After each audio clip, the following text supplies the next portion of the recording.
हम गोविंद को भजन कर रहे हैं। देखिए भजन इत्यादि में, जन इत्यादि में श्रद्धा होनी चाहिए, श्रद्धा से ही फल होनी चाहिए, श्रद्धा से ही फल मिलता है। कहते हैं पितृवाक्य मिक्षन्ति भाव मिक्षन्ति देवता। पितर कर्म में या पितृगण वो आचार का धनी होता है, जो आचार विचार से संपन्न हमारा कुल वंश हो उसको वरदान देते हैं। लेकिन देवता जो है स्वभाव से ओतप्रोत होना चाहिए, श्रद्धा भक्ति, और उसमें ईर्ष्या द्वेष मद ये छोड़ देना चाहिए, तब भक्ति सफल होता है। लोग क्या करते हैं, ईर्ष्या द्वेष मद, ये आश्रम ऐसा है, वो आश्रम ऐसा है, ये ऐसा है, यही सब जो है सो द्वंद्व में लोग से बहुत देखते हैं। संत को एक दूसरे संत से ईर्ष्या, तीसरे संत से, जो कोई संत है अपना अपना विभाग है। कहते हैं मुंडे मुंडे मतिर भिन्ना, सबका अपना अपना अभिप्राय है, अपना अपना योजना है। कभी किसी को जो है उसे ऊंच नीच नहीं बोलना चाहिए। आज कोई समुदाय है और वो अपने समुदाय में वो श्रेष्ठ उनको बना रहा है और उसको भगवान मानता है, तो वही भगवान है। किसी को खंडन मंडन नहीं करना चाहिए, हम सब श्रेष्ठ है।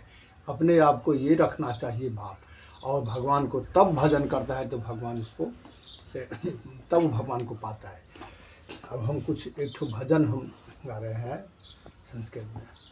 भज गोविंदं भज गोविंदं गोविंदं भज मूढ़मते मम गृह शासन भूरि बिलोचन रक्षण करने कोपिनते।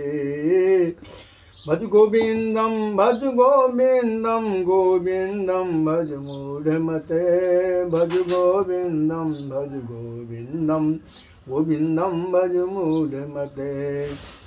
गृहिणी भगिनी तनया सोदर मित्र कुलादिक द्रव्य कृते तब नहीं कोपी त्रिनयन रमणी शरण सरोरु ध्यान रते। भज गोविंदं भज गोविंदं गोविंदं भज मूढ़मते भज गोविंदं भज गोविंदं गोविंदं भज मूढ़मते। जन्म गृहीत्वा यदि हज्य विधेयं त्वद्गण मित्वा किन्नु कृतं दुरितकुलाचल पक्ष वियोजन वन्य महायुध मुन्यमृतं। भज गोविंदं भज गोविंदं गोविंदं भज मूढ़मते। द्रमिणं कस्य व्रीडन हेतुर्निखिलो लोके नहि अतृप्तः साक्षाद्दयिता संशय हेतु पृष्ठे कस्मान् व्रजसि तयोस्त्वं। भज गोविंदं भज गोविंदं गोविंदं भज मूढ़मते भज गोविंदं भज गोविंदं गोविंदं भज मूढ़मते। भूरि विचार्य त्वमलं शास्त्रं लब्ध किंति व्यर्थकपर्दः श्रमयसि धिष्णां मूढ़ किमर्थं। भज गोविंदं त्यज भवरोगं भज गोविंदं भज गोविंदं गोविंदं भज मूढ़मते। हे कस्यामंबर परिवृत वेशो दंडी कुंटी लुंचित केशः प्रवदसे तत्त्वं हृदि कृतः महिलो व्रतिनः केयं तव दुर्लीला। भज गोविंदं भज गोविंदं गोविंदं भज मूढ़मते। दृश्यो दृष्टा दृष्टा साधन नितत्हृदयं यस्य तु विषयः ज्ञेयः साक्षी तत्रैरहितो द्रष्टु द्रष्टे नहीं परिलोपः। भज गोविंदं भज गोविंदं गोविंदं भज मूढ़मते भज गोविंदं भज गोविंदं गोविंदं भज मूढ़मते भज गोविंदं भज गोविंदं भज मूढ़मते। संसारानल भर्जित देह कथमपि शांति नहीं चत व्रजसी कथमपि न शांति नहीं व्रजत व्रजसी।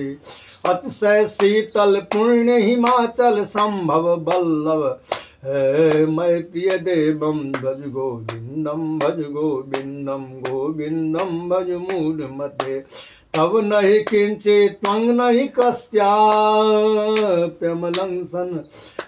सनातन रूपं त्वं च धिष्णां सांगाद्यर्थं पश्यसि अभिनव रूपं मूढ़ किमर्थं भज गोविंदम गोविंदम भज मूढ़मते भज गोविंदम गोविंदम भज मूढ़मते भज गोविंदम गोविंदम भज मूढ़मते निवृता गंगा तट समयेत्री निवृता गंगा तट समयेत्री तथ्यावस्त्रे नये कृतमन्थै हे छदनयेर्दुराणं क्षम छदममलं स्यात् किमित धनाढ्यं भजसि मदान्धं भज गोविंदम गोविंदम भज मूढ़मते अंतर्जामी तब सुखकारी नो चेदन कह सुखकारी सर्वत्रायं पद में नियम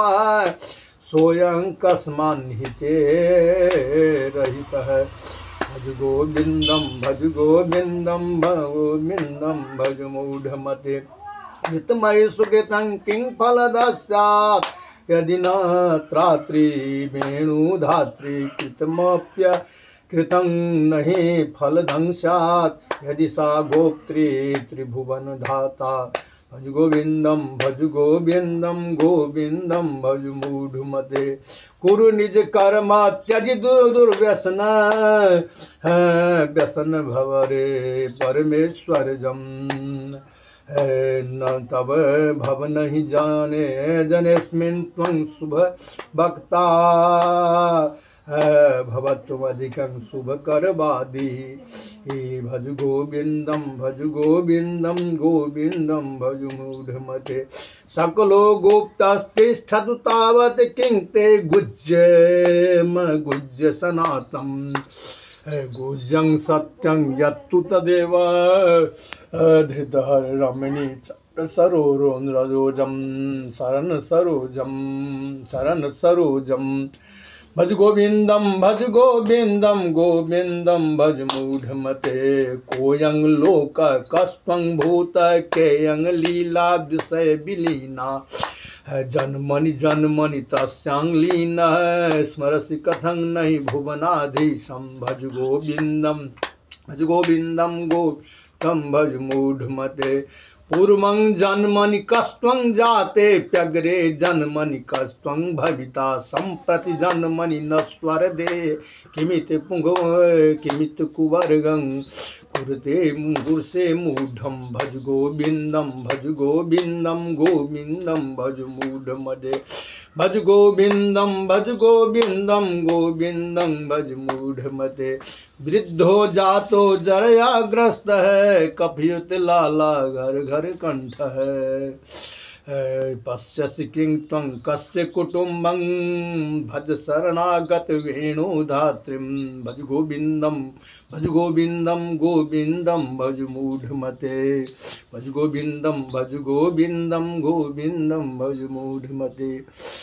ये भजन में देखिए अब सुन रहे हैं जी क्या कह रहे हैं ये शंकराचार्य का क्या कह रहे हैं जे तू पहले जन्म में कौन था और आगे भी क्या होगा, अभी कौन है तुम्हारे साथ कौन चलेगा जब तू वृद्ध हो जाता है, जर्जर देह हो जाता है, कफ लार से ये शरीर अस्त व्यस्त हो जाता है, तब तुम्हारा दुख कौन मिटाता है कोई न स्त्री पुत्र इत्यादि कोई तुम्हारा दुख माने ले सकता है धन तो सब लेगा लेकिन दुख कोई ले सकता है? दुख तो तुम्ही को भोगना पड़ता है यही संसार है जो क्या लाया है क्या लेके जाएगा ये कौन जन्म में क्या था इसका कोई ठिकाना है इसलिए इतना अधर्म कुकर्म से चाहता है धन को जमा करे और वो धन से हम सुख भोगे। कैसे सुख भोग सकेगा तुम? सुख नहीं, जब तक धर्म से उपार्जन धन नहीं रहेगा तब तक तो सुख भोगना मुश्किल है। तो यही चीज़ लोग नहीं जानता है। भजन में देखिए कितना सुंदर भजन है, सुनिए इसको और अमल कीजिए।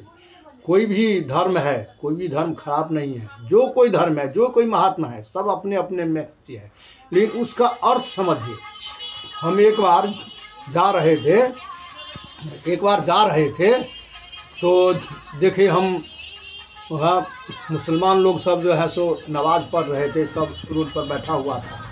तो देखिए उनका जो मुल्ला होता है, जो उनको जो है सो माने भाषण प्रवचन देते हैं, धर्म का ज्ञान विज्ञान देते हैं, तो वही कुछ बोल रहा था। तो वहाँ हम खड़ा होकर के सुनने लगा। इतना सुंदर भाषा से सबों को सुना रहे हैं, और ये सुनने वाला वहाँ बहुत बैठा है, लेकिन सुन नहीं पा रहा है और उसका अर्थ नहीं समझ रहा है कि क्या कर रहे हैं। वही जो लोग है, बहुत आदमी ये जो हमको अब नहीं जाएगा, वहाँ नमाज हो रहा है, नहीं जाएगा तो हमको ये कहेगा वो कहेगा, अब जाके वहाँ से जो जैसे उनका नियम धर्म है वो करने लगता है, लेकिन अर्थ नहीं पाता है और ये क्या अर्थ ये बोल रहा है। ऐसे ही हम लोगों में भी जो है सो इतना साधु संत सब प्रवचन देते हैं, इतना कहते हैं, सुनने के लिए सब जाता है, जो वो उसको ये होता है कोई तमाशा आ गया है, तमाशा देखने जाता है, लेकिन वहाँ से उठा करके हम क्या लाएंगे जिससे हम लाभ अपने जीवन में लाएंगे। असली लाभ वही है, वो लोग नहीं देखता है, न सुनता है, न अमल करता है। इसी कारण से क्या होता है, तो उसको जितना देखते हैं संसार में आपत्ति विपत्ति परेशानी आर्थिक सब से जूझ रहा है। और ये भी सोचना चाहिए, पति को कभी पीड़ा नहीं देना चाहिए। पति जो 2 पैसा दे तो 2 पैसा में अपना घर चला लेना चाहिए। हम किसी को देखा देखी नहीं करेंगे। कोई जो है 5,000 वाला वस्त्र पहन रहा है तो हम भी उसको देखा देखी करेंगे, जो हम भी 10,000 पहनेगा, लेकिन ये नहीं देखता है अपने पुरुष को कि कितना उनका आमदनी है, और उसी अनुसार से अपना घर कोई खा रहा है बहुत 56 प्रकार, तो वही देख रहा है वो आज इतना व्यंजन इतना चीज़ सब खा रहा है तो हम भी खाएगा, लेकिन ये नहीं देखता हमारा घर में से आमदनी कितना है। उस हिसाब से उसको चलना चाहिए घर परिवार को, तब घर सुदृढ़ रहता है। ये हिसाब से चलेंगे तो कोई अनुचित काम नहीं होगा। लेकिन यही चीज़ लोग नहीं समझता है, जो अपने घर परिवार में जो कोई महिला रहता है वो देखता है जो कोई जो है सो 10,000 वाला साड़ी पहनने है तो वो विवश करता है अपने पति को, नहीं ये हमरा भोग्य चाहिए, ये हमरा ये चाहिए वो चाहिए, तो वो क्या करेगा बेचारा। उसको तो उतना विद्या बुद्धि और उसका क्षमता नहीं है जो उतना उठाने का, तो जितना आय है उतना ही रहेगा, लेकिन को उसको विवश करके उसको कि सो लाना पड़ता है, तो लाएगा कहाँ से। तो वही जो माने कम समय में क्या करता है तो लोग नेता बन जाता है, तो नेतागिरी बन जाता है, उसमें लूट खसोट मारपीट ये करके है तो धन खूब करोड़पति अरबपति हो जाता है और सुख भर। लेकिन ये नहीं समझता है जो कुछ तू लाया वो तो क्षण में कुछ ही दिन में नष्ट हो जाएगा, तुम्हारा कुल नष्ट हो जाएगा, घर परिवार सब टूट जाएगा, और तू ले करके क्या जाएगा, कुछ नहीं लेके जाएगा। इसीलिए उसको समझाना चाहिए घर पर सबको, नहीं ये अधर्म है, अधर्म पूर्वक हम धन नहीं उपार्जन करेंगे। जो करेंगे धर्म पूर्वक हम धन उपार्जन, जितना ही क्षमता है उतना ही में, यदि आज नमक भात का क्षमता है तो नमक भात खाओ आराम से, वही सबसे सुखी है। जो अनुचित कर्म करके लाता है और राजभोग भोग रहा है वो जो है सो वो विष्ठा के समान है। वो विष्ठा वाले ऐसे संपत्ति को भोग नहीं करना चाहिए, और वही करने से उसको सब कुछ बर्बाद हो जाता है, अंत में कुछ नहीं पाता है। अब हम विराम देते हैं।